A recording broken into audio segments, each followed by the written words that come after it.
درځما درته دنا د څوکل پښتنه کوم د ګلالو شهیدو حال اخلما غیز دې بیا یوار لیدنه کوم غیز دې بیا یوار لیدنه کوم ای د لیلې دشت درځما درته دنا د څوکل پښتنه کوم د ګلالو شهیدو حال اخلما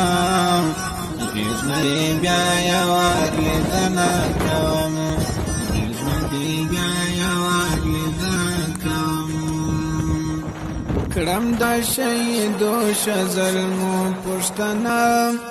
د مسافرو فرشتو پښتنه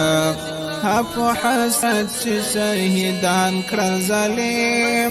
د هغو رکو میلمنو پښتنه د لیلې دشتې په حالونه تېر شول ور پنځه ویشت یې کلونه